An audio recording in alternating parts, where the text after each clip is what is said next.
Alright, good evening, or morning, or whatever the time it is for everyone. This is Crucible, Season 10, Week 3. Apologies for the delay.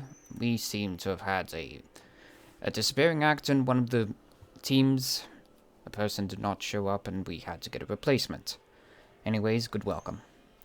Remember to sign up for next week, before I forget. And let us begin.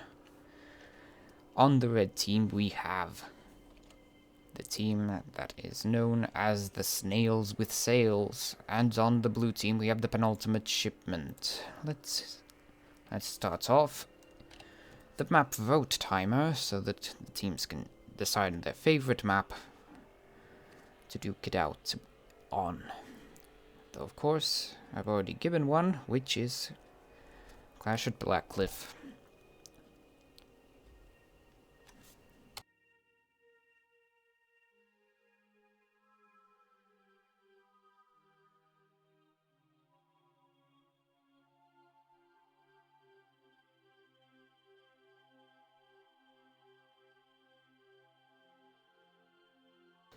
For those of you that don't know what Crucible is about, I balance the teams, you sign up.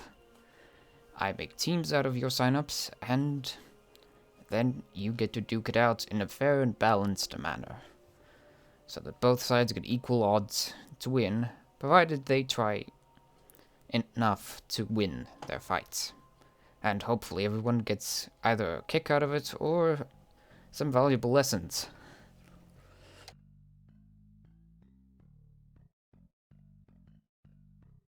Seems both teams have decided on the map Canyon Ambush. Can't blame them.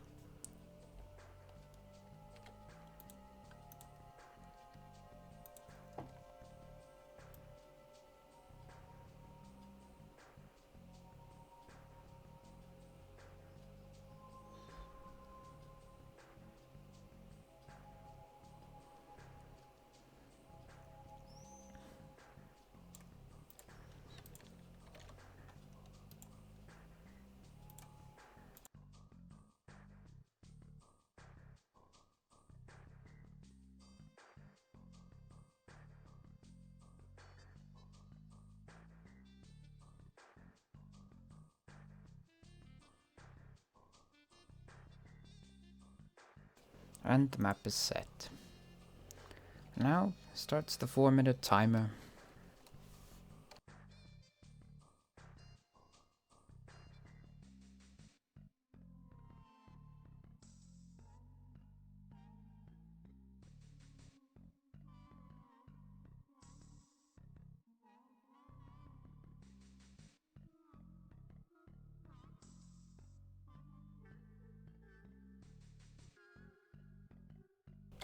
Red team's names will be quite confusing for their ships. I hope to God someone changes those names. But it seems that they are going with the Corsair and the Stormbreaker. Meanwhile, blue team is attempting a Mobula and Pyramidian.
Pesky Steam notifications.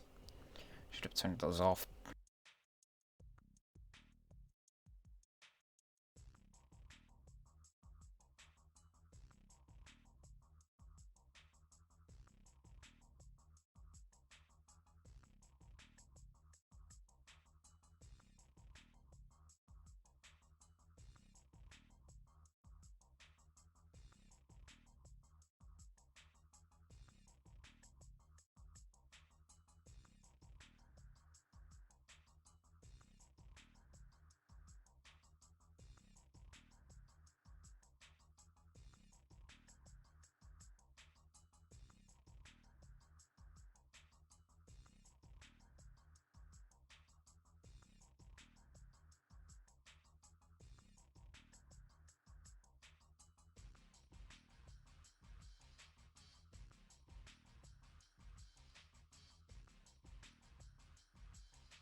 We are currently 1 minute away from the match starting, and ships are about to get locked.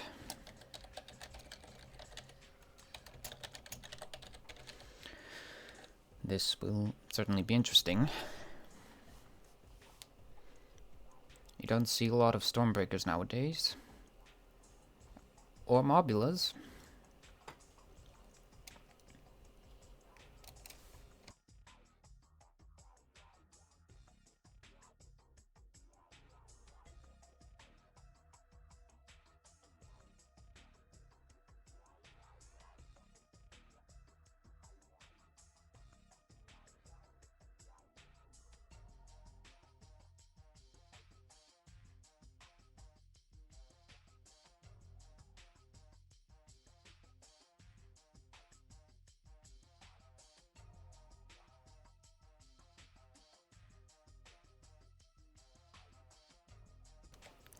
And let's get into the first match of today.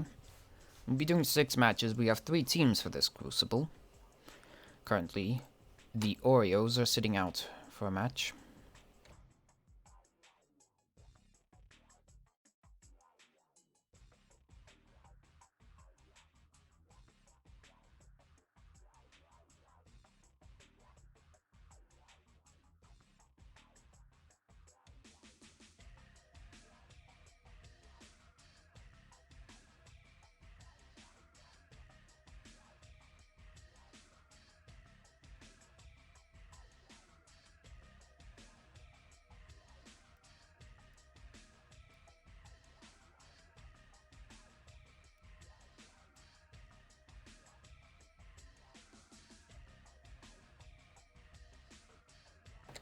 And let's just get into the match. Ship number 1, the Boop Beep. The front Hellhound Twin Carronade, side Gatling Watcher.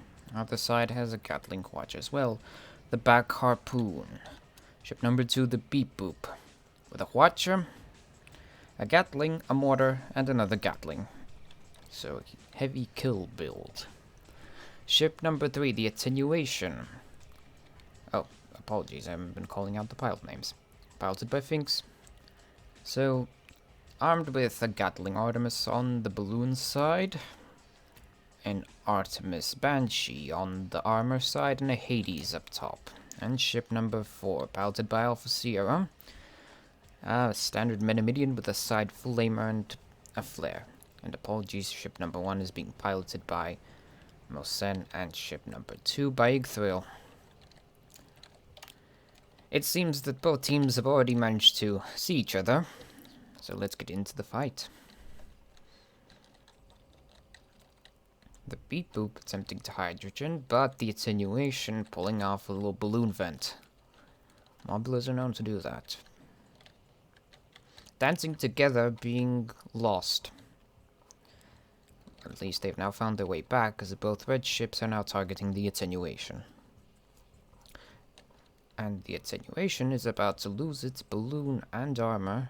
Oh no, mallets. But Dancing Together is trying to take down the Boop Beep. I'm not going to use the actual names often though.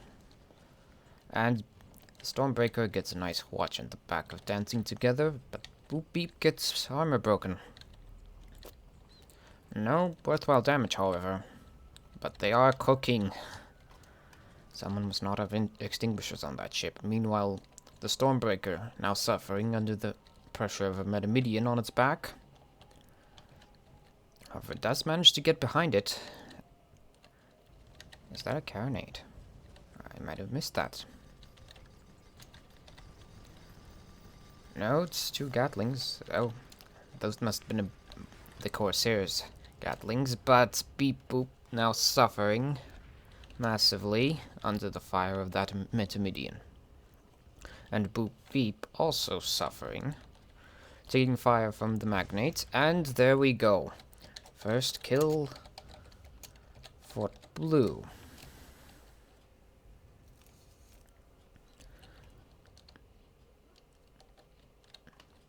What's been going on in the chat whilst I've been commentating? The Stormbreaker now getting attacked and is about to vanish. Blue team now having a good lead on red and only losing a tiny bit of their perma health.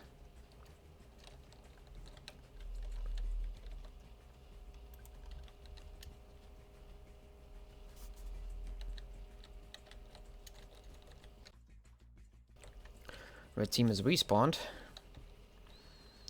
Yes, this is indeed being recorded, Hellfire.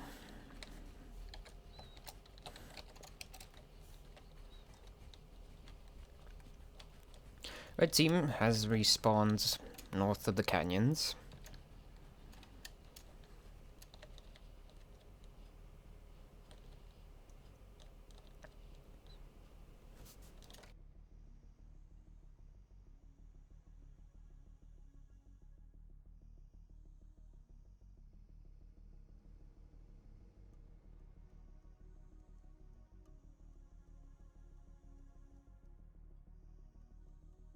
Seems that both teams are heading the vague direction, and the blue team has been spotted. Red, however, hasn't. Can they capitalize on this?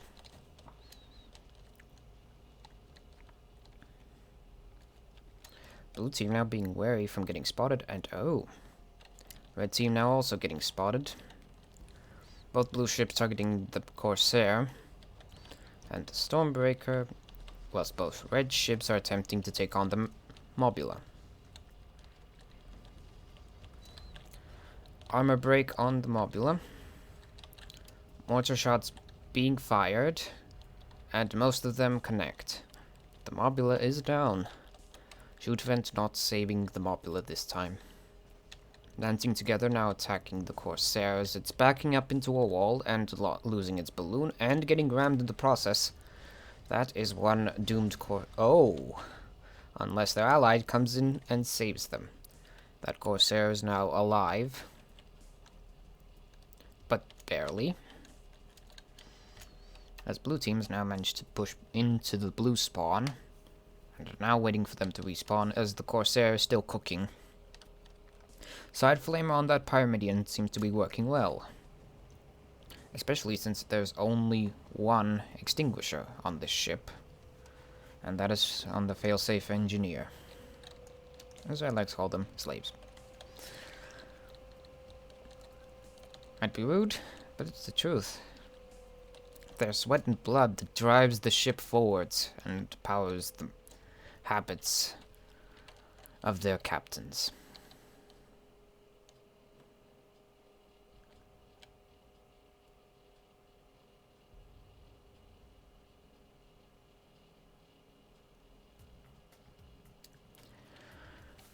Stormbreaker now engaging, but not being attacked too much as the Mobula decides to go for the weakened Corsair. Dancing together, suffering a quadrant to their backside, but only losing one engine. In the meantime, the Stormbreaker now getting attacked. The armor break on the attenuation. A couple of mortars go in, but not enough. And now the beep boop getting attacked. And almost dying as the attenuation gets rammed from the back. As it balloon vents down, the Corsair are not being able to retaliate as the beep boop goes down. Dancing together now cooking the boop beep. As both blue ships turn for the inevitable kill on the Corsair, unless it can successfully back up, which I highly doubt it can. And there we go. Blue team now in the lead, though the attenuation has suffered a little bit of perma damage. Though now it has been just a back and forth, with blue team having the initiative of having won the first engagement.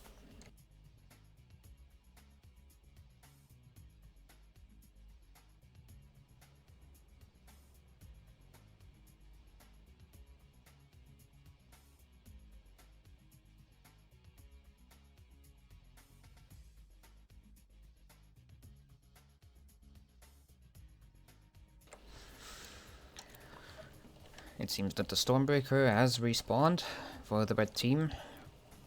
And of course they're respawning in the opposite side of the map. Are the captains communicating, or is that a strategy? We'll see.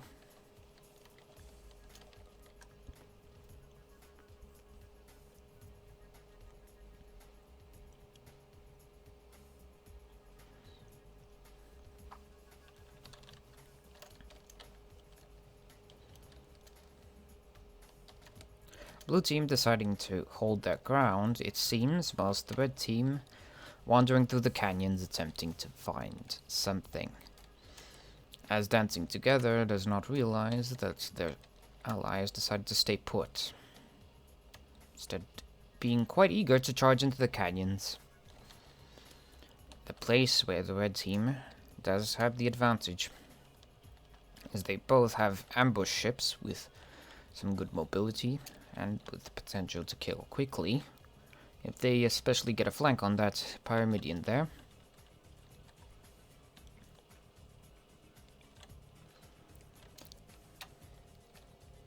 Dancing Together, just eagerly dragging the Mobula in.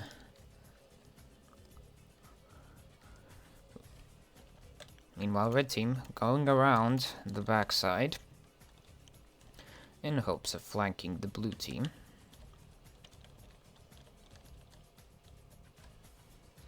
And the boop beep getting stuck. Them's the life. It's a big ship.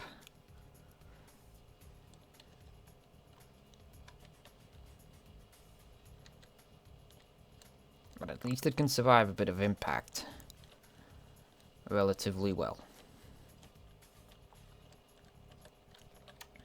It seems that blue team is unaware of them getting flanked, as the red team is now advancing. Spots have been made, but and blue team has realized that they've been flanked. Both red ships attempting to attack the attenuation. Flares go out, the attenuation using its vent.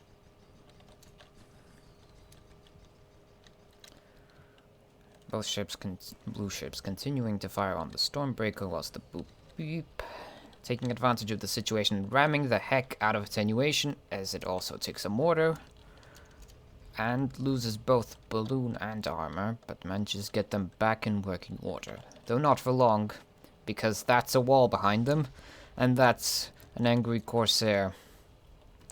Dancing Together, having managed to deal some good damage to the Stormbreaker.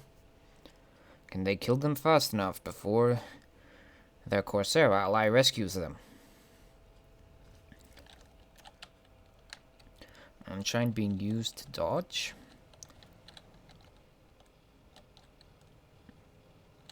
Dancing Together attempting to keep up the fire, but to no avail as the Corsair is right behind them, giving a lovely nudge. Hydrogen being used to dodge. As Watchers attempted. That only knocks out one engine.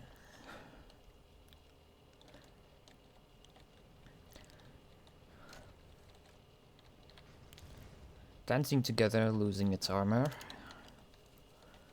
Both red ships not actually being capable of killing this thing. But now that Beep Boop has its kill side on the Dancing Together, that is going to be more than an eventuality. Armor goes down, and mortars go in, though not enough to kill it with one clip.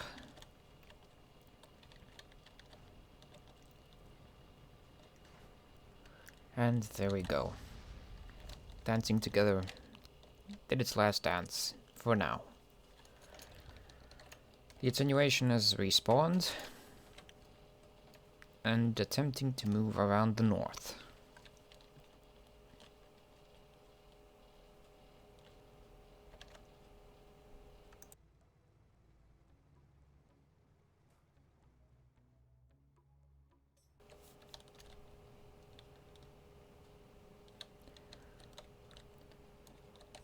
Dancing Together now has respawned, but the Mobula is caught out in the open and gets rammed. And that's a rip. The red team pulling it back Blue team, you had every right to win that match, but you didn't. That spawn was extremely strange, and, well, it cost you the match. But still incredibly close, both sides keeping it quite tense. As for red team, I suggest focusing more on the Pyramidion. That was a little bit too much effort on the Mobula, especially if it can escape with a little bit of effort. But still, you did do it.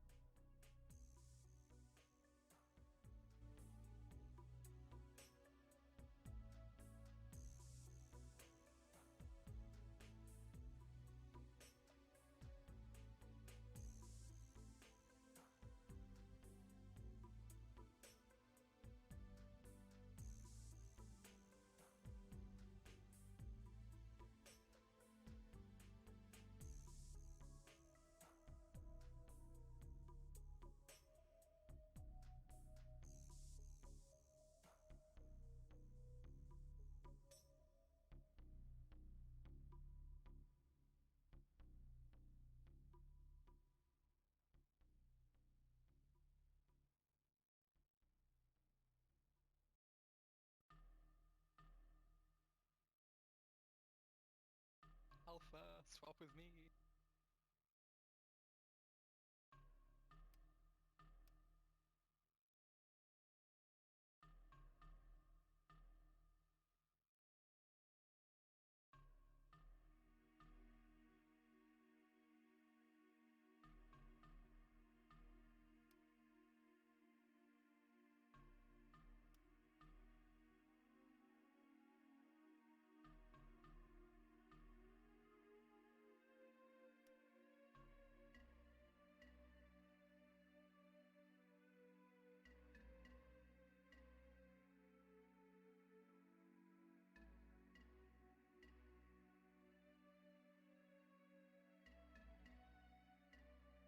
Thank you.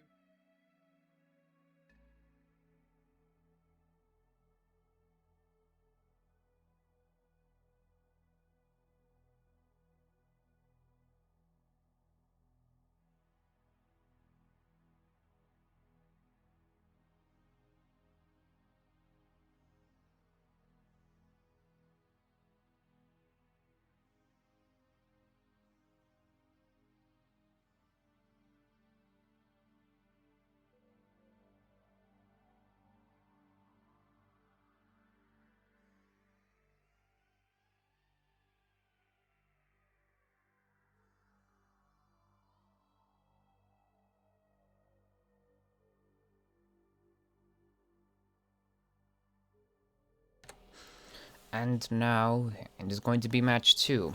The Oreos have joined us on the red team, whilst the Snails have moved to the blue.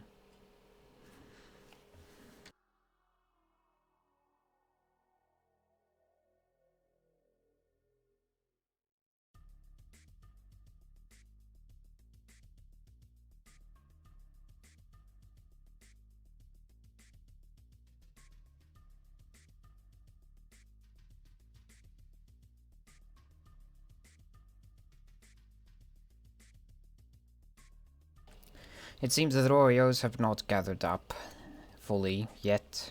We shall wait for them, but only for a short while.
And so, everyone's gathered up. It's time we begin with the map votes.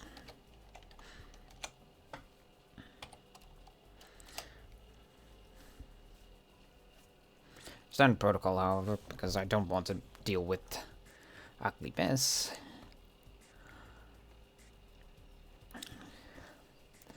So blue team votes for Periton. And if I do remember, red wanted Kinforth. Yes, indeed, this is indeed my domain. I do not want people to play by not my book. After all, we have rules in place, certain restrictions. And I don't want people just rushing off. Right, both teams have voted. It's time for coin flip.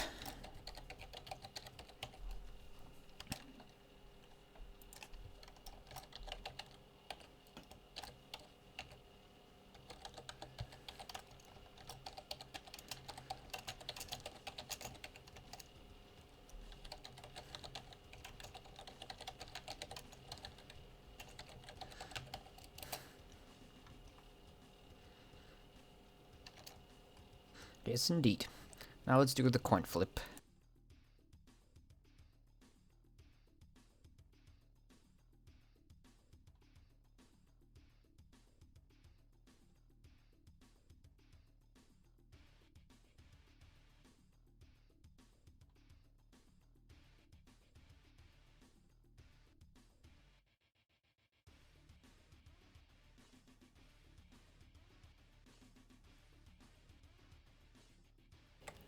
It seems that it is heads. So, heads, Periton.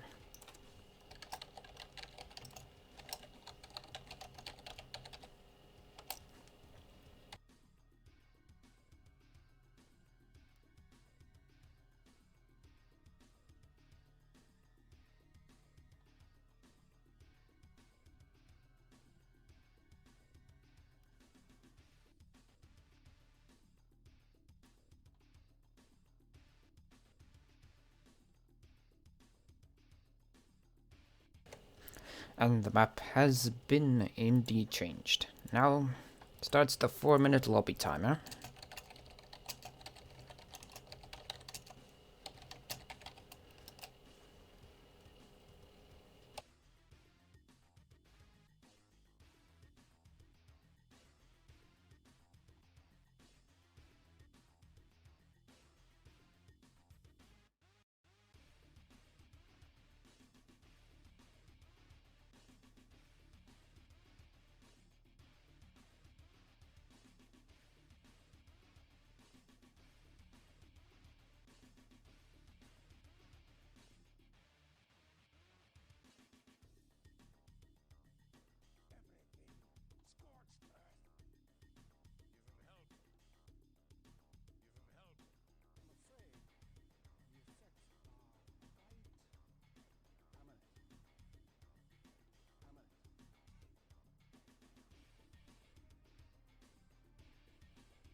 It seems that the red team is going for a double magnate, whilst the blue team, a Corsair and a magnate. Seems magnates have been prevalent recently, but I cannot blame them. The versatility of a magnate can be something quite noteworthy. They are quite durable as well, under the right circumstances. Ah, but red team has changed to a goldfish, as there are 2 minutes left. Well, almost.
And so, ships have been locked.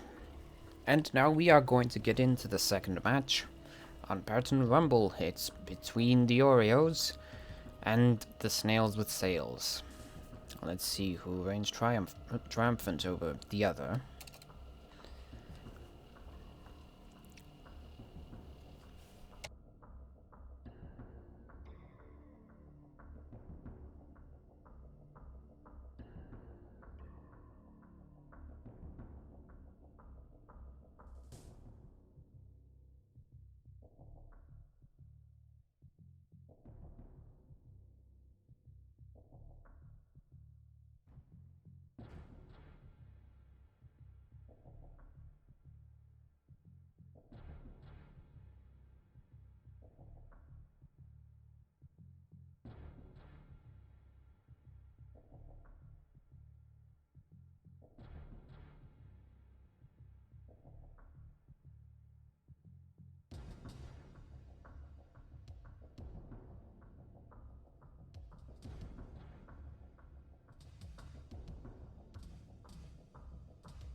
And so, second match. Let us begin with the ship call-outs. Ship number 1, piloted by where am I? It's the Minty Breeze, a magnate with with the right side Gatling, Flak, and Watcher, with the other side having a heavy carronade, Artemis, and another Gatling. Ship number 2, the Golden Experience, piloted by Shattered Flame. It's a blender fish. Haven't seen a lot of those, with a side Gatling Flak on the left, and a Cook Flamer on the right side. I'm getting confused. Oh, ship's already spotted. Ship number 3, Mosens, Corsair the Great Baby. Now no longer with the horrible name, with the front heavy carronade, side Gatling Watcher, and the back Harpoon. And ship number 4, the Baby Grape, piloted by Igthrill, with a front double Gatling, side Artemis and carronade, and the other side with an Artemis and carronade. So, a mirrored build. Ship's already going at it. I've been slow. Apologies. Golden Experience tackling the Baby Grape, plus the... Why is with these names? If it's just to spite me, I may just spite you back later as well. The Minty Breeze now getting backed into a corner by the Corsair. Meanwhile, Baby Grape getting backed into a corner themselves by Golden Experience. Heavy carronade action going on, though I have to say it is actually understandable because 3 of the 4 ships in this matchup have massive balloons, and the 4th one has a somewhat big balloon. Minty Breeze now down low as the Corsair meets them head on. No balloons popped yet, as the Corsair takes a back Watcher and is about to lose their armor, and does indeed do so. Flags go in, reducing 1/3 of its perma. Corsairs are somewhat resilient, but there goes the armor again. Artemis go in. Flags, bit too late. The Corsair gets popped as the magnate of Minty Breeze being left alone and backing into a building, losing its balloon, its perma, and its armor.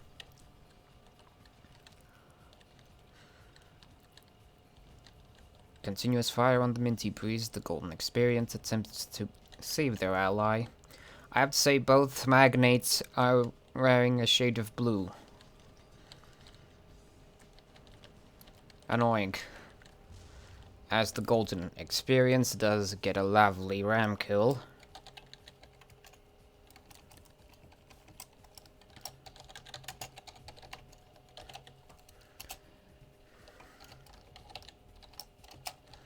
should really remove this bag of crisps from my monitor so I can actually see what I'm typing as the Corsair getting attacked by 2 ships of the red team. Good damage goes in, and goodbye to blue. As they lose both their ships, but their magnates seem to have respawned already. Where? Across the map. So they are fine. The Minty Breeze suffered a bit of damage from that little 1 versus 2 experience, as the golden experience only suffering a scratch on the paint.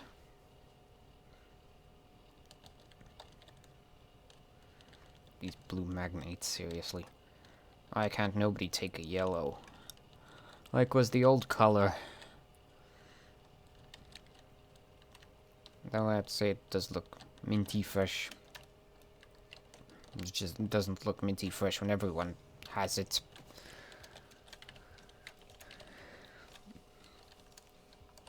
Blue team awaiting their missing Corsair to return from the grave. And it does so.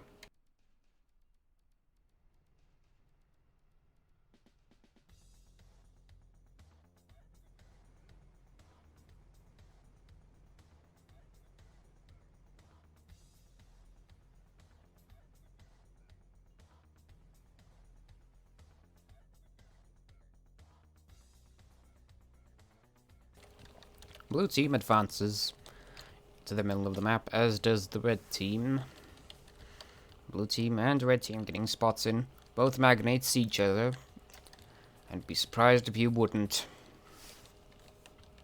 Those things blend into the environment like sand does in water. I don't get...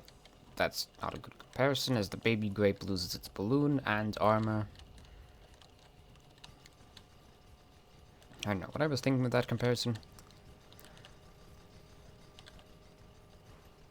The golden experience getting rammed, but ramming the baby grape in the process, as it just doesn't work out for the golden experience, as it just runs out of steam. The grape and the Corsair taking a bit of fire, but the magnate copycat appears and kills the Minty Breeze. As the Corsair now down low, losing a bit of perma, but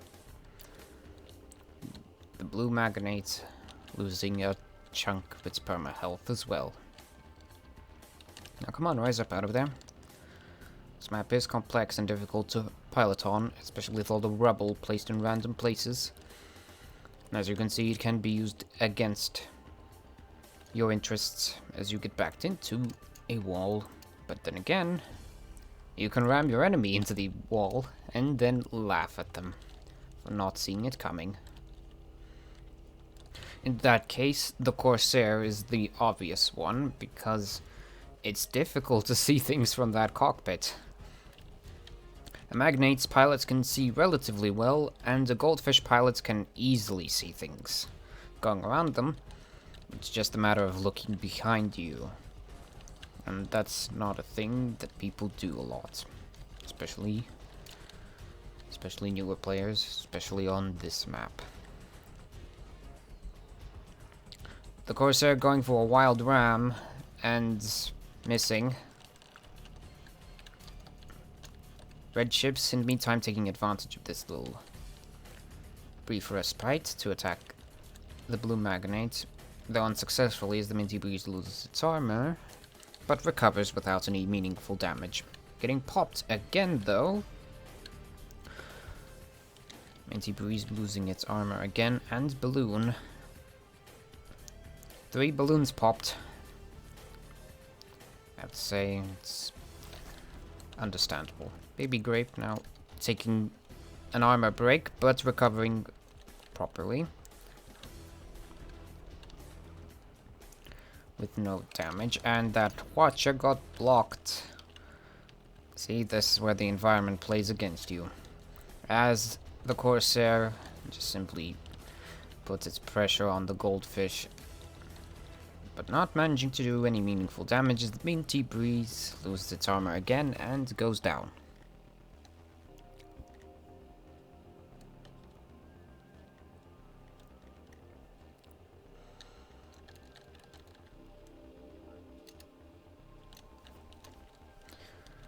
Golden experience now attempting to back up, but with no balloon it's not easy.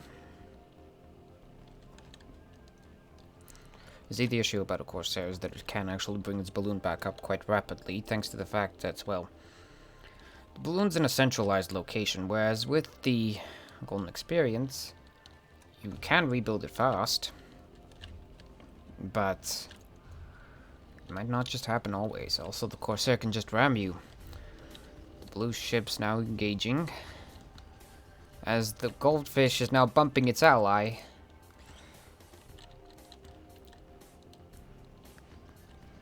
Blue Magnate, thinking it's a Corsair, attempts to move in. And the blue Corsair, wildly missing its target, but does get a watch in. The Golden Experience down low, and is taking some fire, whilst the blue Corsair suffering from Minty Breeze.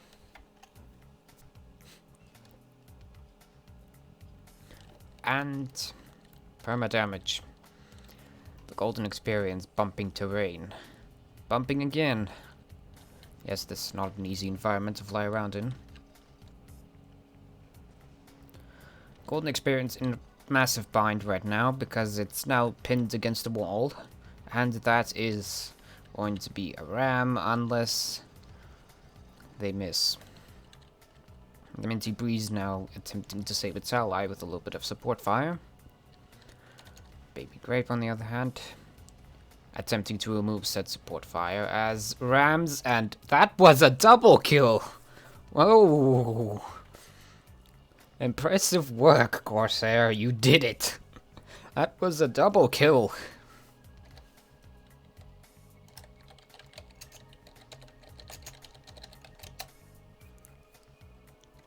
Yes, indeed.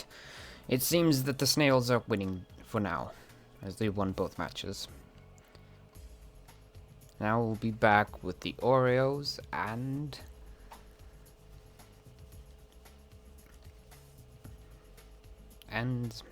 well, the shipment. Be back soon.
And so, match 3. It seems that the Oreos have lost someone. I hope things get sorted for them.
And so, let us get into... Oh. My copy pasta's ruined.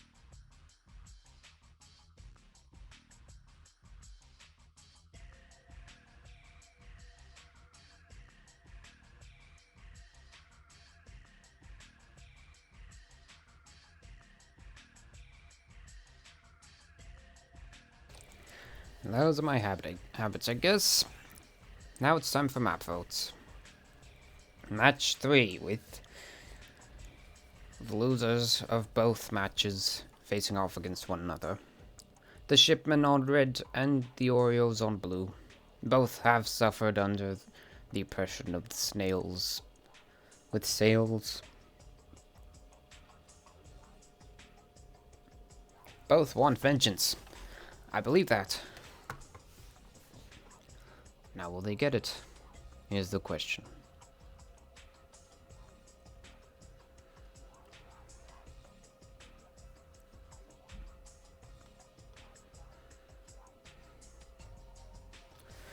It seems that both sides are not interested in voting for a map. Understandable.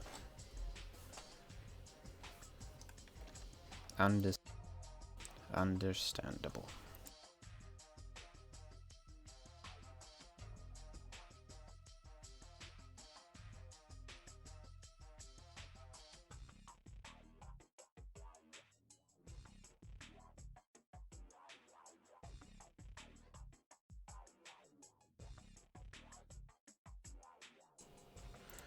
Before I forget, once again, sign up for Crewcible. The event happens every week, so do not worry. If you missed this week, you can sign up for the next one. And well, if you cannot make it to this event, then I hear Chaos Skirmish Saturdays are having a blast. It's quite early for us Europeans, however, but it can be good fun. But most of the competitive events usually take place in European times. So either prepare some sleep or let them all past.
Yes, so if you do not like the map, be warned, you can change it. This is not SCS where it's strictly your map, which you get pre-chosen for.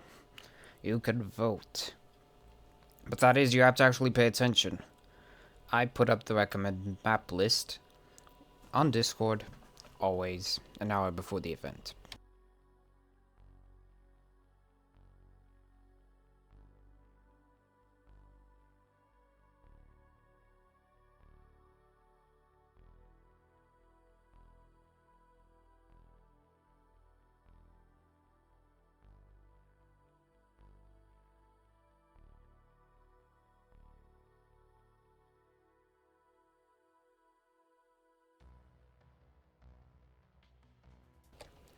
It seems that I do not have to file a missing persons report, as 9 Iota has returned.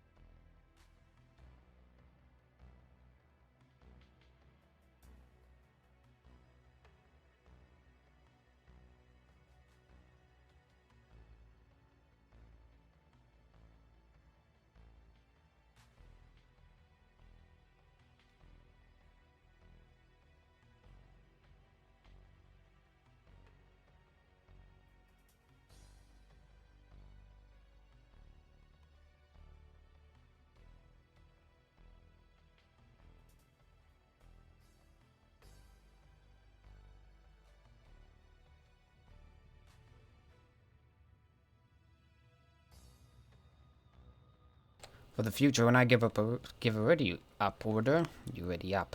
Otherwise, I'll have to do this.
And here we go.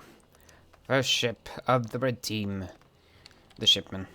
It is piloted by Finks, and it's the Goldfish Sorrow with a front Watcher, side Carronades, and a back Banshee.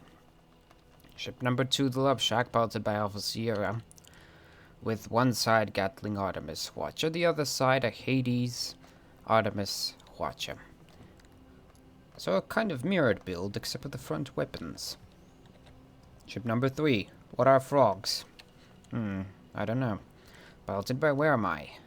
With a side Gatling Flak on the left, a Gatling on the front, and 2 Artemi on the left side. Ship number 4, the Bill Cipher. An Artling with a side flak for killing and a flare launcher. Last Crucible, we had an annoying flare spree due to a particular person. This person is not on a Pyramidion currently, and thus there will most likely not be a flare spree. At least not yet, until someone realizes that something can be done with those flares. Red team. The Sorrow moving in ever so closer to the blue, as both red ships are now moving in. Someone got a flare gun. And a flak. On Bill Cipher. Seems like Bill Cipher is getting targeted. As the Water Frog's attempting to retaliate against the Love Shack. Sorrow moving up for a little bit of a watcher, but the Bill Cipher turns its front in anticipation of this. As the Love Shark almost about to lose its armor, and there it goes. But will Artemai go in? No, they won't. Leaving only just a scratch mark on that thing. The Sorrow now losing its armor, but once again no retaliation. Lots of Artemai, but they always seem to be reloading when the armor is broken. Maybe now they can pull off some hits. Yep. There goes one hit into the Love Shack, but it brings its armor back up. Quick and fearless. The Sorrow attempting to engage Bill Cipher. And successfully disabling an engine. Meanwhile, Love Shack losing its armor yet again and getting more Artemis hits. The Bill Cipher not looking good, about to lose its armor, and neither is the Love Shack, which lost its armor and almost all of its perma. If this continues, the Love Shack is as good as gone. Which it now is. First kill for blue.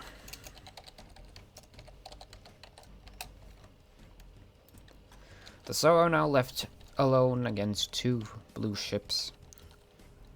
It can still back up. Goldfishes are notorious for backing out of fights.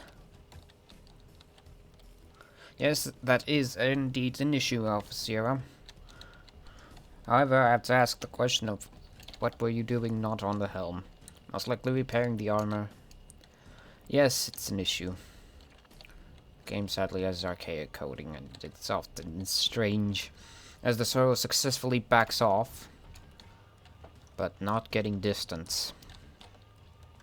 Blue team just continuing to hammer away, chasing down the Sorrow.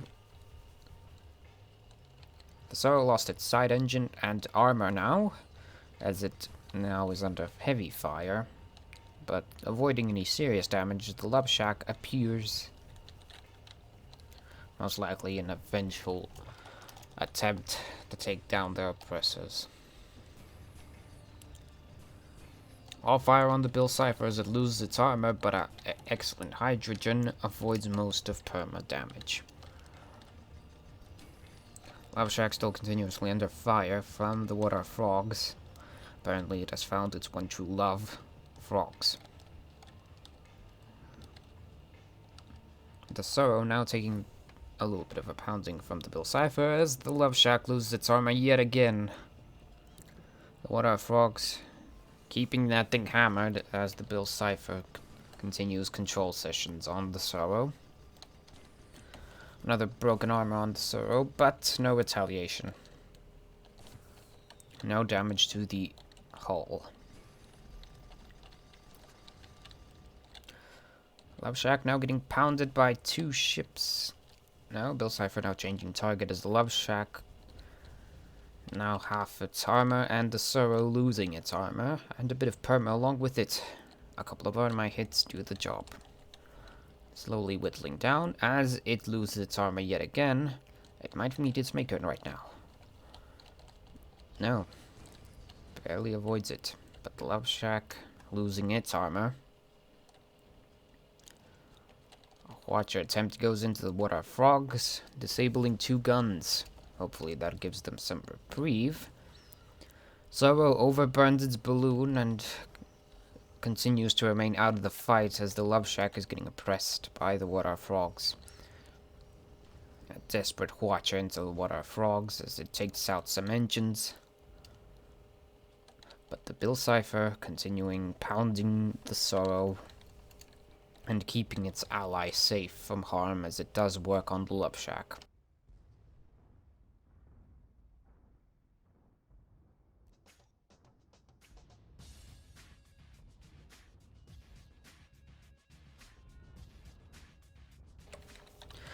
So, continuous fire from both sides.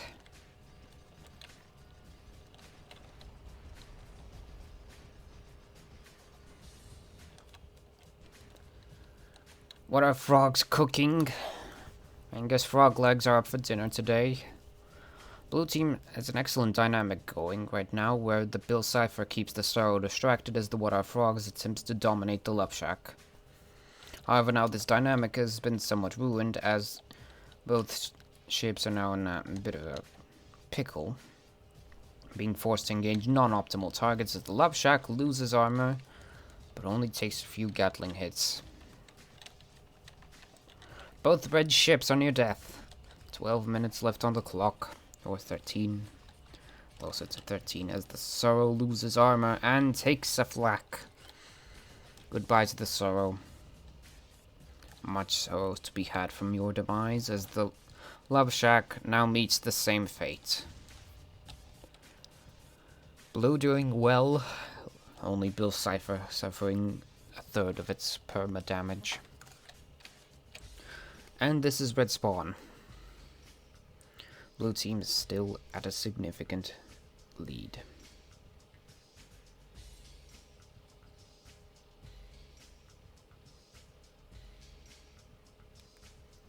So as respawned, and apologies for the weird noises, that was me closing my phone. I do that sometimes. Red team is spawned in their southern spawn area, most likely predicting that the blues are up there. Seems someone's neglecting a flare gun, though it has been pre-built. Now that flare gun might come in handy, as if you're watching out for enemies that are about to flank you from the clouds, you can just simply flare them.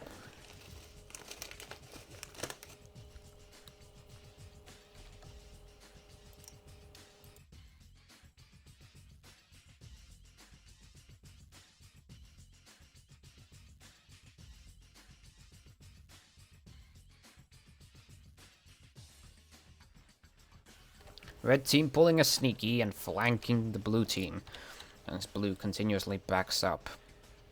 A flank might be what they need, as blue team has the distinct advantage in strategy and in form. Now is once again the time. Flares come in handy. However, blue team most likely expect an attack from the front and not the side. But now they see their adversaries are indeed flanking them as the Bill Cipher desperately attempts to turn to meet their opponents head on. Red team noticing the distinct weakness of Bill Cipher in relative exposure, attempt to fire on it. What are frogs closing the distance with some less marked Gatling on the Love Shack. And now we get back to the old dynamic. Bill Cipher on the Sorrow and the What Are Frogs on the Love Shack. Sorrow getting a watch in and disabling a couple of their guns on the What Are Frogs, but itself losing its armor as it attempts to go for what looks like a ram, instead just missing it. Bill Cipher now targeting the Love Shack as it cannot hit the Sorrow as it's directly behind the What Are Frogs, which just lost armor and a little bit of perma. The Sorrow continuing ramming, and with success, since the What Are Frogs has lost its balloon, but the Love Shack now unable to protect itself on the Bill Cipher, pounding on it. What Are Frogs continuously taking watches to the back, cannot turn for anything as the Bill Cipher continues pounding the Love Shack. Now is the issue of the Hwacha fish not being able to kill the What Are Frogs fast enough, whilst the Bill Cipher continuously dealing good damage to the Love Shack with that trifecta over there. A couple more flags go in a bit too early, and another bit too early, but they do get the kill. The Sorrow in the meantime unable to deal with the What Are Frogs, as it continuously takes fire. It is 4-0 in Blue's favor, as Red team has not been able to push back Blue team and their solid strategy. It seems like Red team's had a little bit of a fluke in decision making because, well, I'll be honest, Blue team simply just counters them with efficiency. The Junker is able to withstand decent punishment, as you could see right there, and the Artling being able to stave off this annoying fish, and even deal some damage in the process. The Sorrow backing up. I would have recommend for red team is to pick something else. I wouldn't say another Magnate. But the Bill Cipher did lose its armor a bit there. And so does it also lose an engine. Bill Cipher now hammering the Sorrow, as it takes a couple of perma-hits. The Water Frogs laying support fire, though now have made up their decision to pound the Love Shack. The Sorrow, however, losing armor yet again. A hydrogen saves them from Artemis fire. But the Water Frogs hammering the Love Shack. 2 Gatlings do their work. And the Sorrow once again loses armor, and so does the Love Shack. Flags go in, couple of hits. And the Bill Cipher losing its engines and most of its guns, but that double Gatling shows to the Love Shack that it's about to die. Armor break and flags go in, but not enough. Did the gunner forget to reload? As the Sorrow melts a gun off the Water Frogs. Bill Cipher losing armor. That is, however, but for naught. Success to the blue team. The Oreos, who have managed to successfully win this with a 5-0. Congratulations, and red team. Valiant effort, but you were lacking in combined firepower, or the ability to withstand said firepower.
It is now match 4.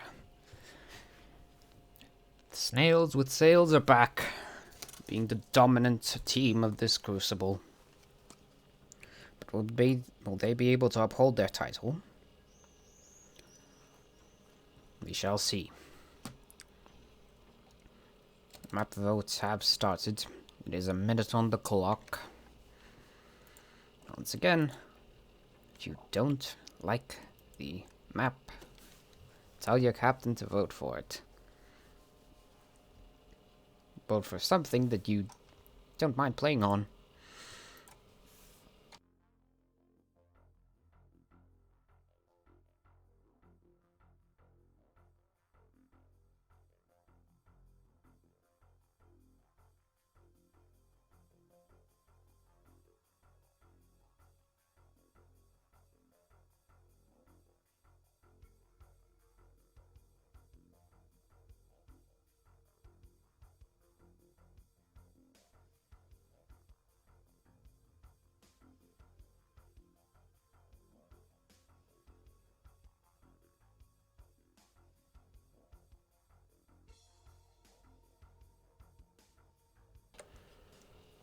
Once again, if you don't like the map, vote for it.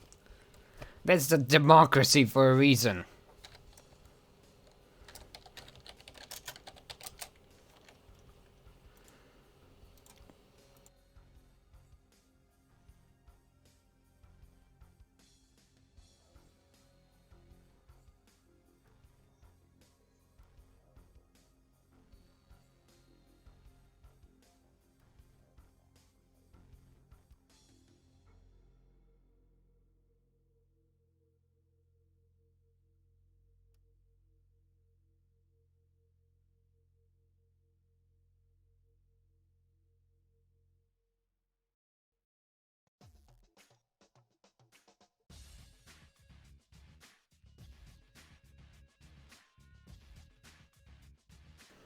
It is now derelict deception, and 4 minutes are on the clock. Get ready to write clock, but once again, time's bloody up. A bit too late for that.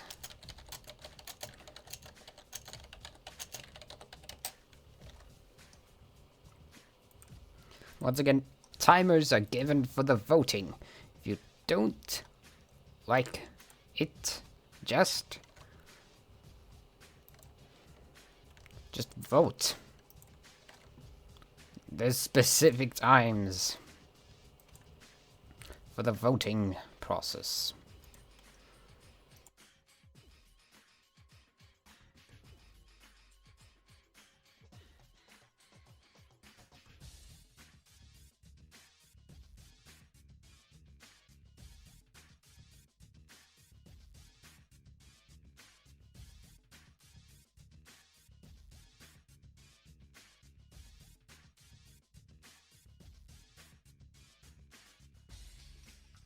Hey, it seems that the global chat is a bit problematic right now. I will not be looking at it. At least not on stream. It's knowing what people will say.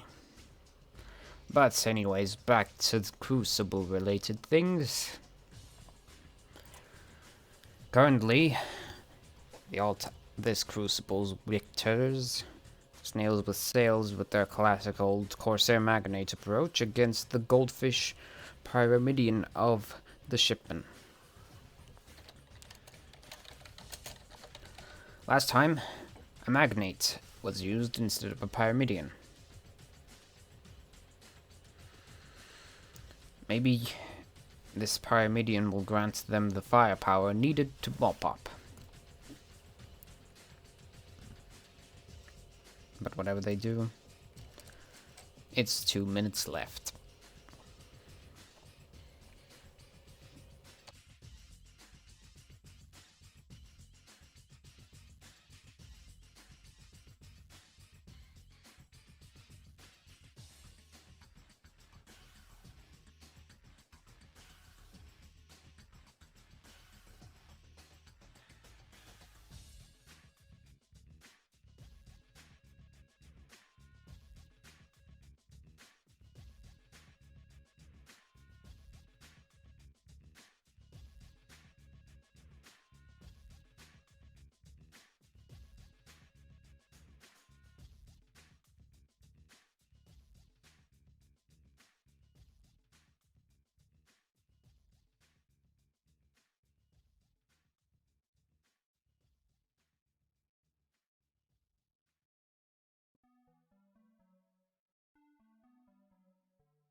We are now into the second half of Crucible of this event, as it is a match 4 on Derelict Deception. We shall see if the long-time winner's nails finally falter somewhere.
And so, match 4. Ship 1. Piloted by Finks, it is the Goldfish Sorrow. This time with the Blender. A Carronade on the front, a Carronade on the right, a Gatling and Banshee on the left. Ship number 2, the Dancing Together. It is... Is that a Banshee? A Gatling Banshee. With a side Banshee. And Flare. Strange. Ship number 3, the Great Baby, piloted by Mosen. It's the front Carronade, side Gatling Watcher, Corsair with a back Harpoon. And ship number 4, the Baby Grape, piloted by Egg Thrill. It is Magnate, front Gatlings, side Artemis Black, and mid-deck or back Watches. Both sides doing a loop-de-loop. Not realizing that the one has gone the other direction. Well, Ring Around the Rosies is not something new. You have to get used to it. Fun fact. This is actually Oblivion South, the map, except extended a little bit. If you look over here at the map, the compass indicator, it shows the walls. You can even see one of them right now. But enough of that. I do want those things removed because they're glaring up my compass. Both teams still haven't realized what is going on, as both sides continue to do the Ring Around the Rosies, with 2 minutes already wasted in this procedure. Blue team now attempting to shake things up by actually taking a different route, and now seeing the red team completely flanking them, and they still have no idea. Oh, now they've noticed. Yes, the blue Magnate has been spotted. Dancing Together now taking some hits. Looks like Artemi Fire.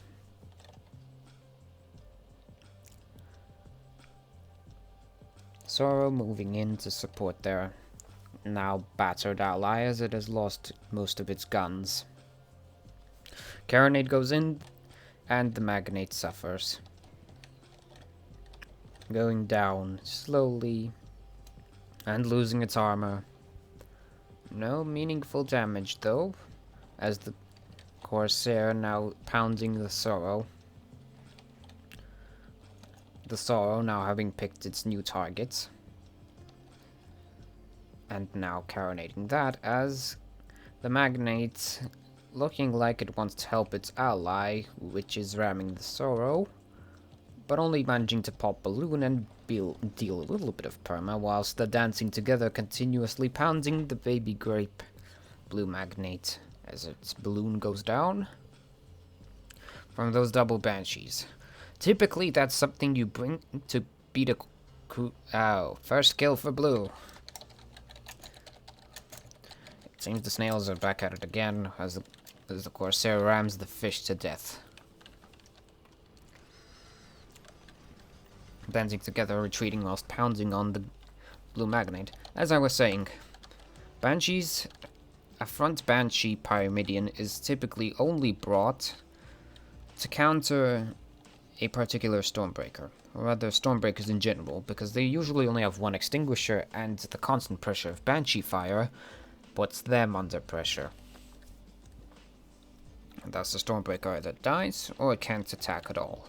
In either case, that's one useless ship for the enemy. But in this situation, there's just two big ships. A carrot might work better. But then again, they do need DPS. Which is sadly lacking due to their fish being a blender. The Sorrow now attempting to be sneaky. And moving right under the blue team. Now going through the clouds. Blue still cannot see him. But red can see them. Flares go out. But I do believe that that was a red flare. As the blue team should not have flares. A failure. From the Dancing Together's crew, if I'm not mistaken. As the Corsair now making a mad charge for the fish. And still somehow keeping its balloon. On the other hand, the Sorrow gets impaled. Stuck on a girder and then rammed. A fast death. Merciful. As the Dancing Together now lost two of its engines and the Corsair now moving into position to give itself its watcher. And the Magnate giving them a taste of guns as the Dancing Together has no engines and can't escape. Valiant armor rebuilds, but it is for naught. Sorrow respawned quite aggressively, maybe in an attempt to save their ally, but this has cost Red Team a match before. A false spawn-in. Last time it was a Mobula, and last time it got tortured as it was the last kill. This time circumstances are different as they're Dancing Together also decide to spawn here. Red Team making a strange decision as this easily doesn't work out for them. They're caught off guard as the red fish has already taken a battering. And the blue Corsair initiates ram protocols, brace for impact, and bumps the Sorrow, losing its balloon. But the Sorrow has lost its own as well. Continuous ramming by the blue Corsair as the blue Magnate is sitting below the red Pyramidion. Now finally deciding to hydrogen up. Meanwhile, Sorrow now managing to get out, but exposing its exposed back to a Watcher as the Dancing Together loses armor. A late Watcher. The Baby Grape has lost its balloon. The Magnate is suffering, and so is my voice.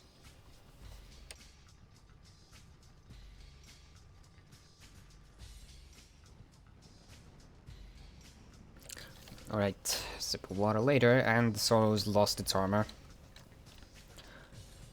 A bit of perma. Whilst the Dancing Together continuously pounding on the blue Magnate. Not being able to do any serious damage, though breaking balloon and armor. But it just simply comes out of it as the blue Corsair continuing the oppression of the fish. As it's now popped and the blue Magnate popped. Support Watcher fire into the Sorrow as the Sorrow goes for the killing ram kill. Killing ram kill? For the killing ram. It does do some damage enough for the Dancing Together to get its kill. Risky play spawning in there, but it worked out. Still. Don't see the value in spawning in such a strange way. The best way would have been to just simply cut your losses and respawn without engagement, but the Corsair loses its armor, but no serious hull damage, as its balloon goes down, but armor goes back up. Flares go in, armor goes down, balloon goes down. With a bit of effort, this Corsair is history. And it gets bumped, but the dancing together tears itself a new one. A bit of a poor ram there. Too much inertia and a little bit of underestimating your foe's strength. As the blue magnate respawns and is getting ready for the next fight. Blue needs 2 kills, red needs 3.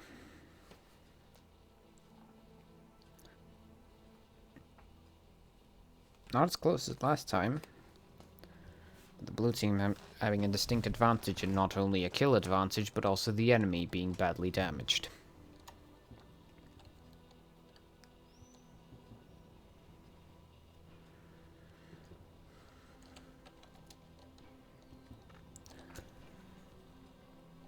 Both blue ships have respawned, ready to engage the red. The red menace.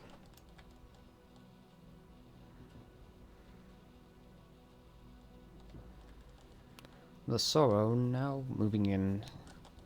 But here goes the Corsair. Moonshine at the ready, though a bit cautious.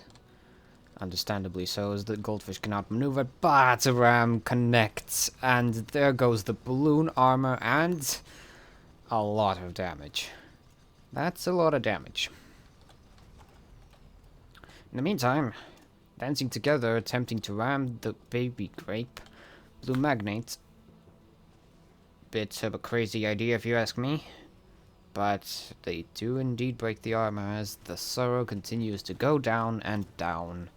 Under attack by the blue Corsair. Baby grape losing its armor again. Unable to resist the red Pyramidion. Retaliation Gatlings do go in, but not enough of them. A Huacha goes in though, and stops the Gatfire. As, well, the Sorrow has decided to flee from its adversary, the dangerous Corsair. Dancing together. Armor broken, and that is a goodbye to the dancing together. The Sorrow now being pounded by the Corsair, but the Corsair has been popped.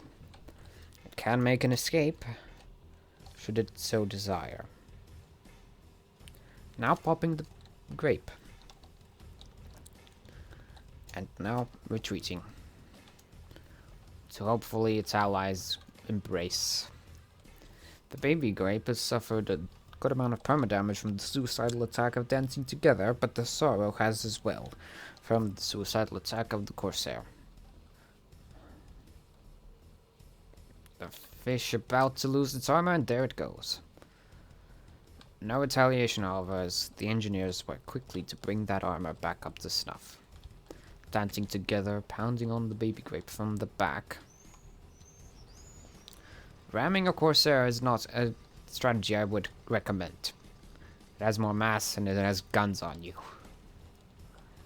But, and there we go. The Corsair now deciding to put an end to the dancing together, but unsuccessful due to a balloon pop.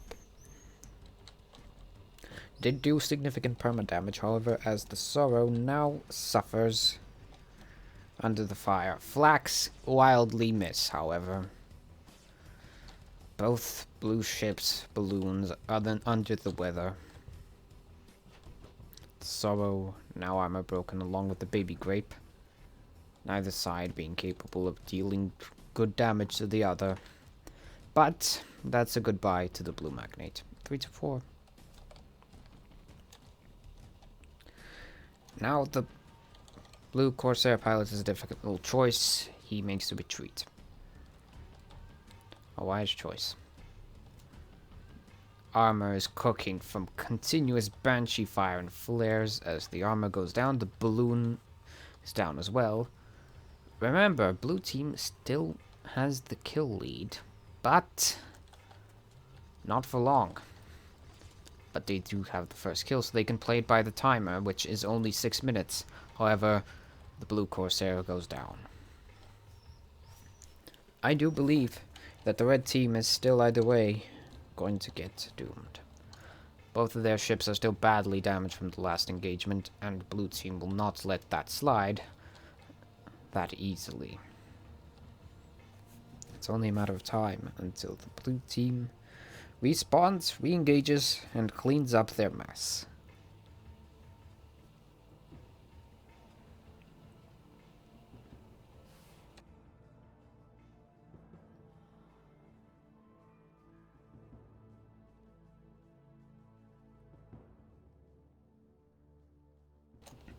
Blue team has respawned behind the red team, but they turn around quickly to face their adversaries.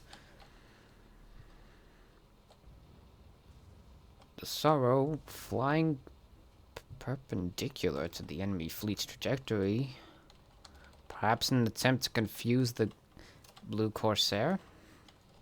The dancing together, continuously pounding the red blue Corsair, and the blue Corsair misses.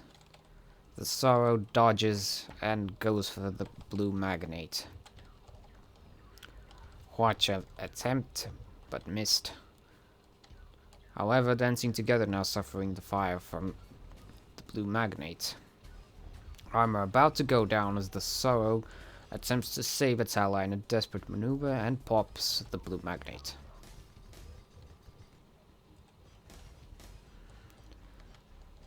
Sorrow now deciding to back up, but still under attack by that blue Corsair. Relentless, that thing is relentless. Meantime, dancing together, still attempting to put the pain on the blue Magnate.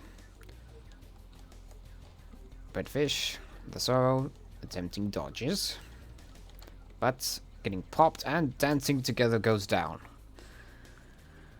As predicted, blue team, snails with sails, dominate yet again.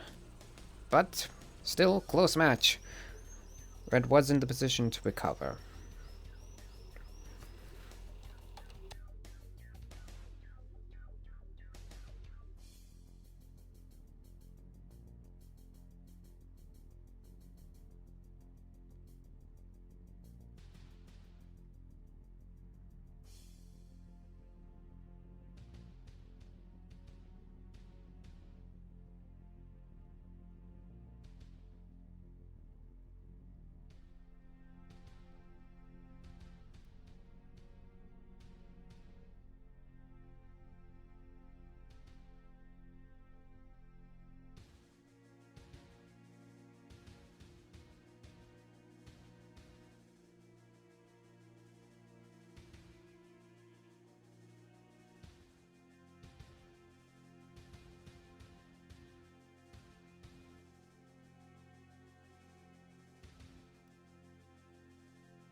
we return. It is going to be match 5. The snails on red, and the Oreos on blue. Map vote time begins now.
As a reminder for the future, everyone watching, please don't use terminology. We like this one.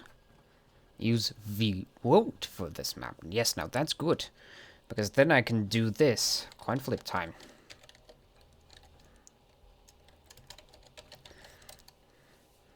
Not coin flip. Ah. Heads will be fjords. Tails will be water. Hazard. Let's see who wins the coin.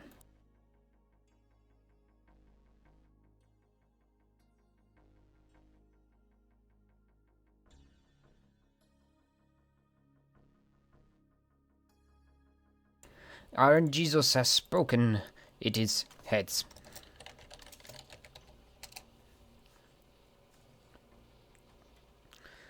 The randomness has spoken, and the chaos gods say that it is time for a little bit of fjords.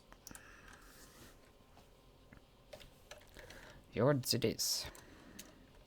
Keep forgetting to, well. The coin gods are indeed very helpful to red team, though I do believe that they don't need it. 4 minute lobby timer is on.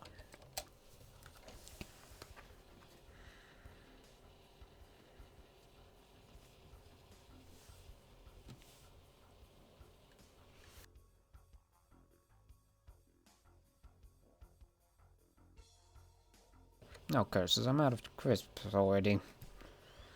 It's only the 5th match. We still have 2 more to watch.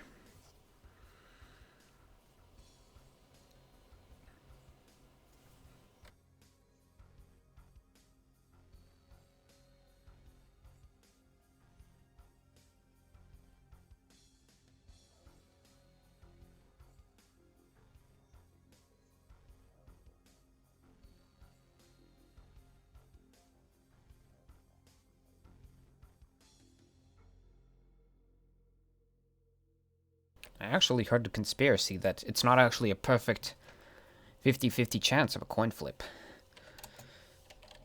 But in actuality, that's like 50.01% chance of there being heads in a coin flip.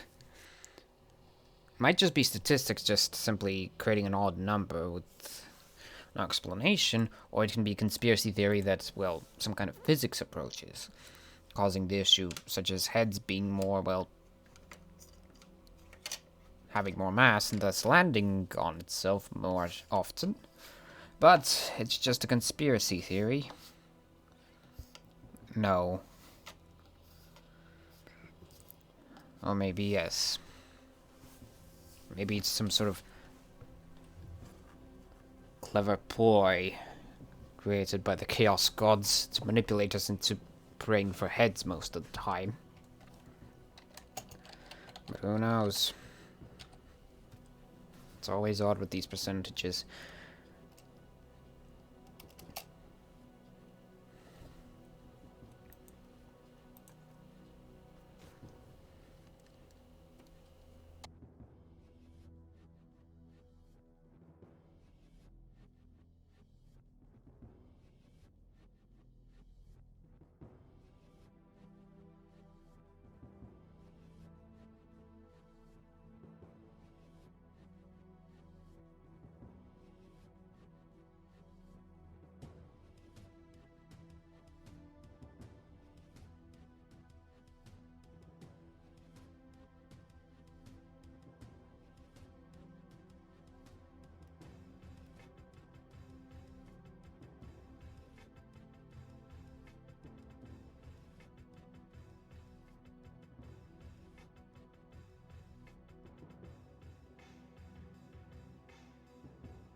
Also, apologies if anyone has been typing in the Twitch chat. I haven't been reading it. My fault.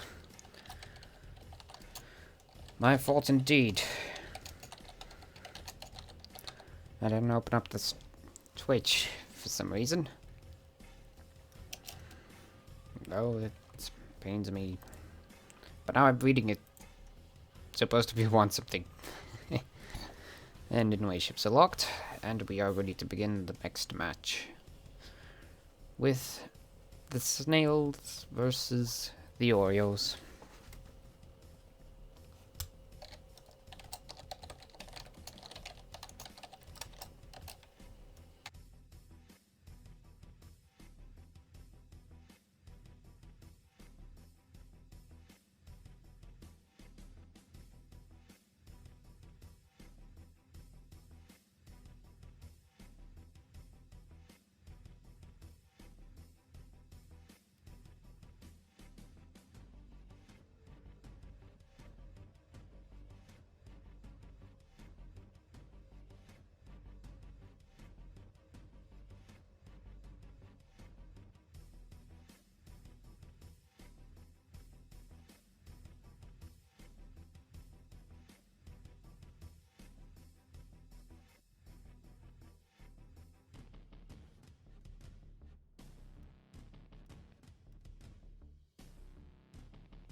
It lives. And so, match number 5 of Northern Fjords. Ship number 1, the J-Guard, piloted by Mosen. It's a junker. With side flak, flamer, and, well... what's that on the front? A carronade, a Gatling, and a Banshee. It's Mosen's trademarked crazy junker build. Ship number 2, the Baby Grape. Finally, the curse has been broken. Piloted by Egthrill, it's with Gatling flak watch on the side, and the other side double Tempest Minotaur. You have to go with that approach, do ya? Ship number 3, the Water Frogs, piloted by Weremite. Double Artemis, front Gatling, side Gat flak. It's the old junker. Ship number 4, the Golden Sun, piloted by Shattered Flame. It is sniper build with front Gatling Hades, mid-deck Cardamai, and side Watchas, as we've seen before. Yes, that's a decal you can actually get. It was specifically made for the Iron Islands. And, well, rather, the Iron Islands made this and got the devs to publish it. You can make your own decal, by the way, and have it published, should you so desire. There are also workshop items that are being posted Many nice decals. Some are references, others are amazing projects on their own. Anyways, long-range sniper duel as the water frog is getting annoyed to heck and beyond by that Minotaur. The J-Guard just staying low, avoiding much of the weapons fire. Currently, it seems like this is going to be another one of those sniping matches where neither side can really do much. But we shall see. The J-Guard is performing some suspicious activities. It looks like it's attempting to advance upon the enemy whilst the Baby Grape pounds with Tempests, which are not being aimed at the enemy. Golden Sun now moving ever so slightly in, and now ever so slightly back. Currently, the long-range advantage is for the blue team as they have more guns. But do not underestimate the annoyance of 2 Tempests and a Minotaur. As for the close-range advantage, it's debatable. In fact, what's funny is that both sides have a Magnate and Junker. An understandable design philosophy. Tempests go out. Only a few go in. You know, for remote-controlled missiles, I'd expect a bit better accuracy. And there goes the Minotaur. When used right, it's annoying. When used extremely right, it's not just annoying, but also deadly.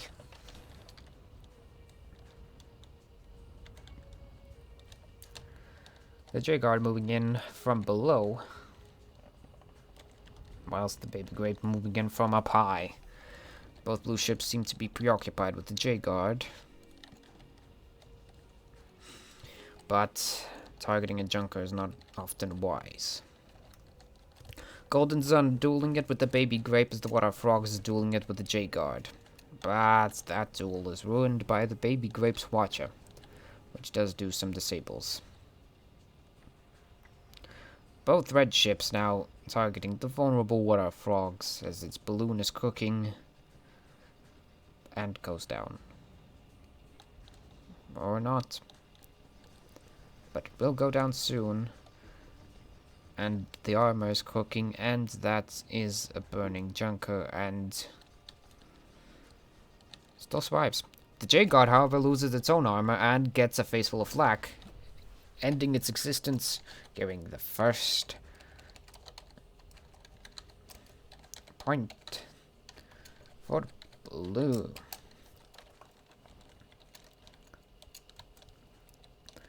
But the Baby Grape now deciding to back up after the ally got sorried. Losing guns, but still backing up.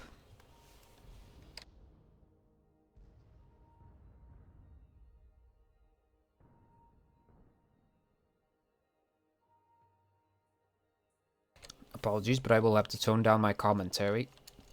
My voice doesn't last. Not exactly a person that talks often. Especially in commentary. Red Team's allies respawned, and now the Baby Grape, reinvigorated, engages the Golden Sun. Heavy fire goes into the Baby Grape, including a little bit of Watcher and Hades. The J-Guard performs a little bit of flanking maneuver, but not before the Baby Grape loses half its perma. J-Guard continuously torturing the Golden Sun.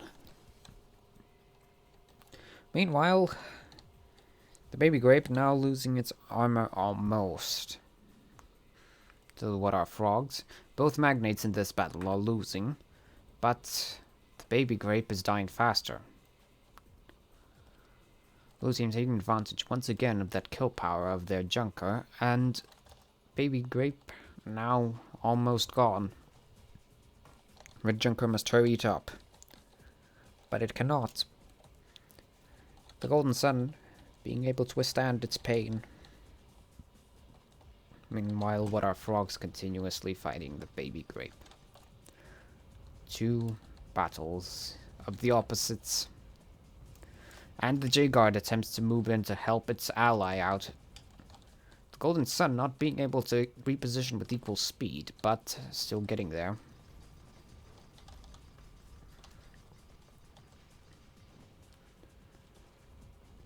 The Water Frogs is popped, but the J-Guard almost loses armor.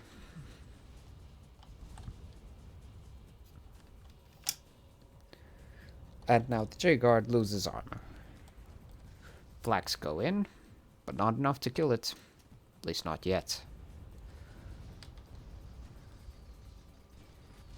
And it goes down. Blue team now having the advantage of both in skill and by effect strategy, as the baby grape now losing armor. It's near death, so a little bit of combined pressure from both blue ships will end its existence. Sadly, the Water Frogs is lagging behind. Junkers are notoriously slow ships, but some interesting types use Drift Sail and Moonshine to augment the speed, and there goes Baby Grape's armor. No follow-up, though. The Grape survives. Survives long and retreats, bumping the ceiling, but still alive. The Golden Sun bumps the arch, losing its balloon in the process. Baby Grape still alive. Blue ships are not being able to concentrate enough firepower to deal with this threat. But finally, there we go, and Gatlings get the kill. The J-Guard waiting diligently for the ally to finally embrace oblivion. Blue team still in the lead, 3-0, the halfway point of the match. Red team must amp up their strategy. However, it seems that their Tempests are incapable of holding back the Water Frogs, and the J-Guard just not being able to handle defeating the Golden Sun.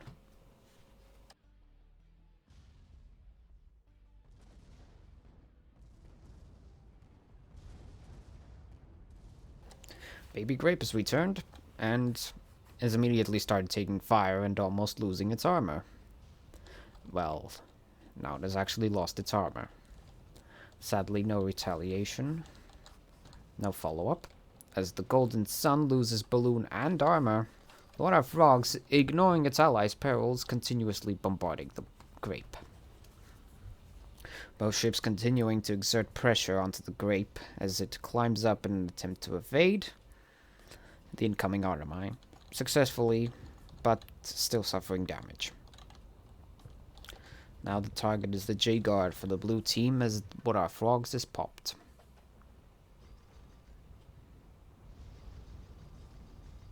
Two Gatlings go in. The J-Guard suffers a massive bombardment as flags go in, ending the J-Guard. Red team lacks presence on the battlefield. They lack kill power. Whilst those Tempests and Minotaur can be annoying, they're not being used to maximum efficiency. And the Junker of the red team lacks any kind of death-dealing potential. Armor break as flags go in and almost end the Baby Grape, but the next armor break is likely going to end it, which is now, and which happens. Hades ends the battle. The snails finally getting a taste of the Oreos, and finding it a bit too sweet for them, as victory gets taken. 5-0, brutal victory for the Oreos.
And we are back.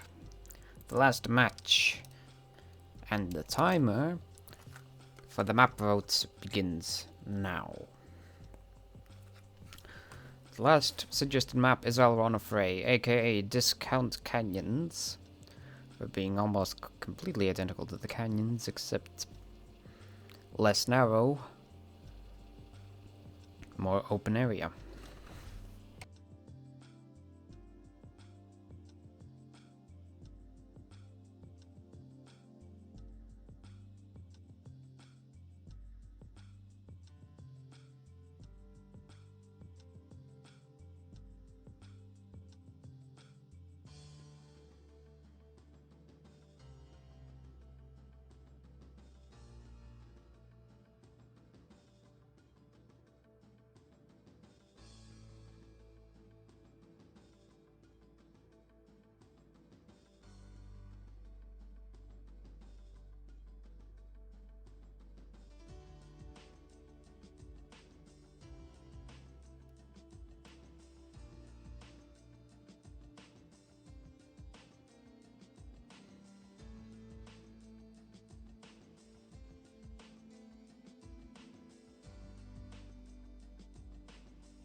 Has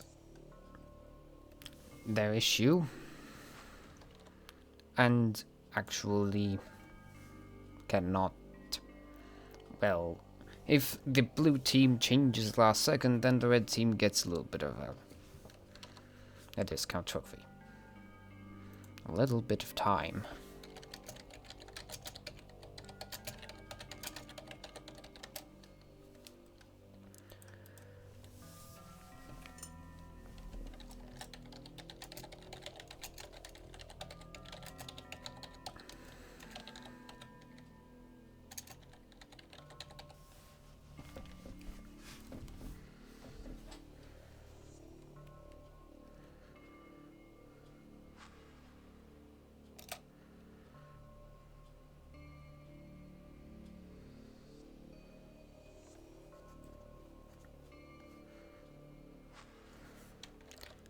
So yes, now the ships are permanently locked. You can only get 1 extra minute.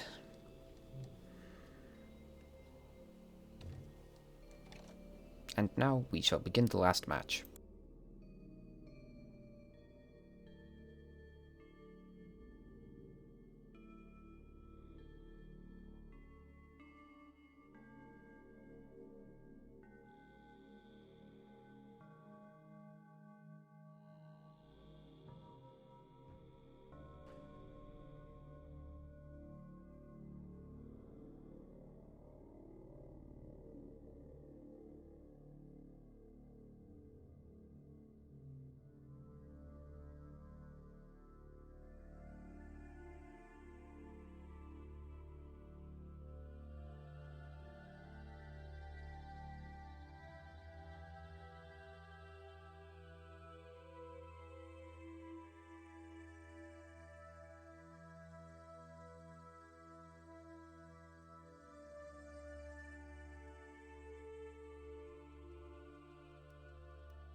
And final match, we begin with ship number 1, the Golden Sun, piloted by Shattered Flame of the Oreos team, with a front double Gatling, mid-deck Flak and Artemis, and side Watcher Carronade.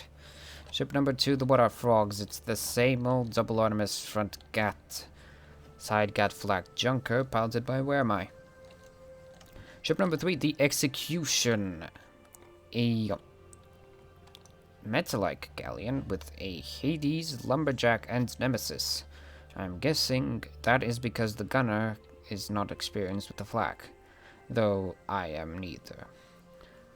The Watcher and Carronade on the short side, and ship number 4, the Love Shack, piloted by Alpha Sierra. Apologies, the Execution was piloted by Finks.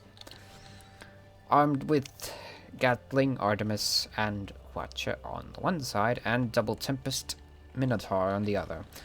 So it is a mixture build with long range focus on the blue team, as the blues already get an armor break on them, and the execution takes a bit of damage. But those galleons are resilient, I'll give them that much. Red team for the close range combats, though.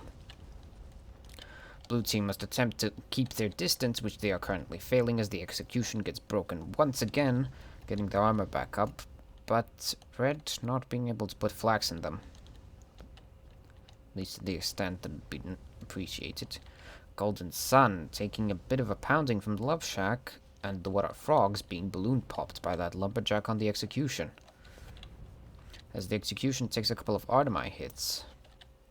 Golden Sun armor broken for a bit and lost a bit of its perma.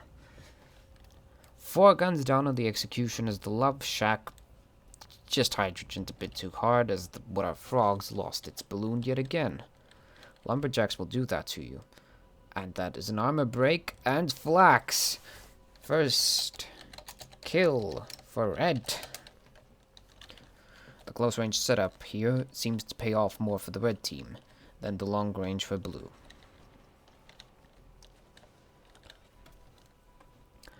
Quancha fire damages the What Are Frogs, keeping it a little bit preoccupied as the Golden Sun charges, gets an armor break, but no meaningful damage apart from an Artemis hit. The Galleon of Execution respawning to help their misbegotten ally, which has already lost its armor again, but gets it back up. It has lost 4 guns and an engine, however, and is not looking too good. The Execution are respawned, getting some choice shots on the Golden Sun, but Love Shack already took a beating as well, and the Golden Sun popped, almost losing armor. The What Are Frogs prioritizing the execution, as it is about to get armor broken. Under fire from 2 red ships as its armor goes down, the Galleon and the Golden Sun taking both hits. Perma damage. Execution losing armor again. Flak hits go in, almost tearing it to pieces. The next armor break, that execution is toast. Execution attempting a hydrogen maneuver whilst the Golden Sun and Love Shack still continuing to tackle it on. Execution takes a couple of hits and goes down. It got executed. You see, the Galleon now has been killed twice. Resilient ship, but it cannot survive alone.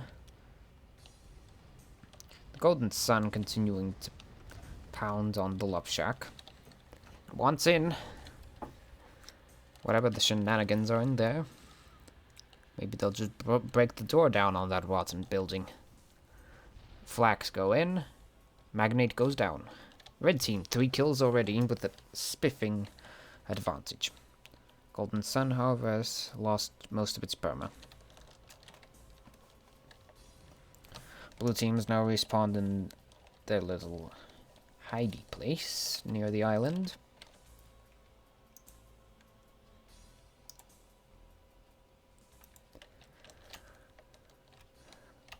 Well, I hate to break it to you, but that Galleon's suffering. Red team continuously harassing and being powerful at close range, whilst blue team being unable to get that long range build to work for them. Red team actually managing to close the gap quite efficiently.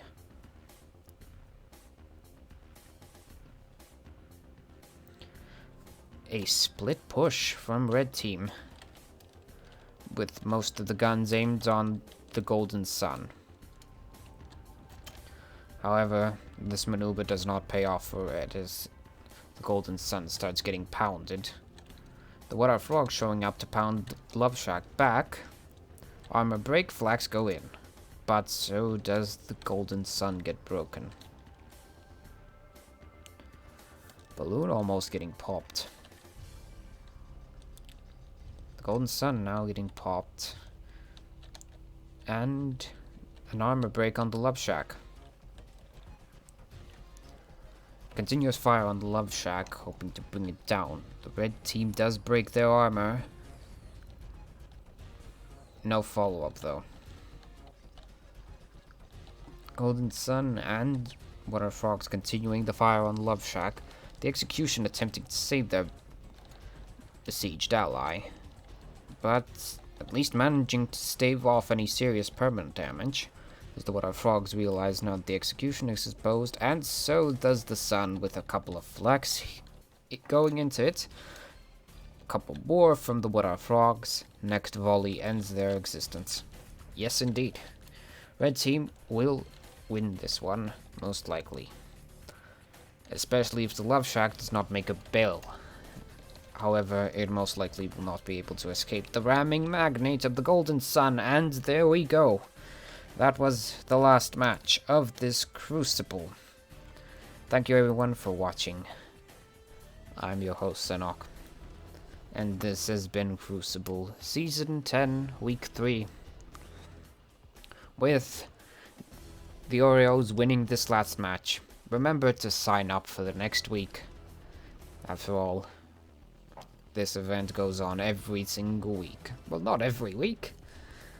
I like taking a break sometimes as well.